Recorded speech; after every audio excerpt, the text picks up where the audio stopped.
नमस्कार ओडिया अस्मितार आउ एक अध्याय रे आमे आज खोलिबा जदुमणि रहस्यर आउ एक पीढ़ी। तेबे आजिर कहानी नाटा हेउची रूप बंदन रे जदुमणि। दिनकर कथा प्रजावत्सल राजा पंडित मंडली एवं जदुमणि राज्य भ्रमण रे बाहरिले।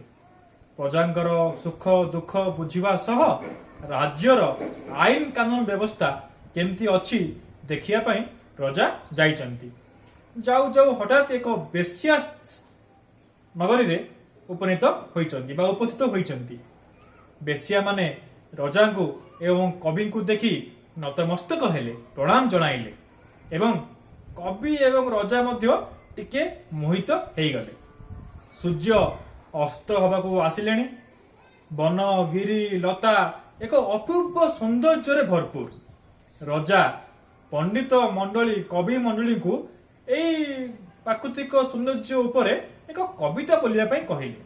हरिकृष्ण पट्टनायक नामक जणे काव्य स्रष्टा एक सुंदर कविताटीए बोली राजा को जणाइले। कि रंगे हर गौरा रंगरे अंगनार बाम करताल टोपी टोपी करी पचारुची दिशु अछि जे मंजुळ संगीत की अबा फूल क्षर स्वर बिंधिबा बेलरे त्रस्त आड़ी देई तेणु शोभाए रुधिर बाहर। राजा टिके असंतुष्ट हेले।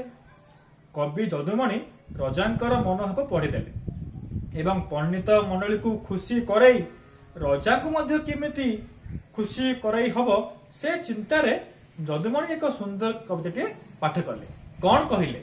मन भेदी सिना कुसुम सर काहीं डर काहीं आड़िला कर एमंत धिक्षणा हृदय रखी हर गौरी एक ठाबे देखी बिंदु चिकी मार तेणु रक्त बिंदु हेला बाहर अस्त स्थल सूर्य जाती लुचि वन गिरी कला शाढ़ी पिंधिची संध्या घंटा बाजे अदूरे सिना सुबेसी बाला अपांगे डाकंती रचिबे केली।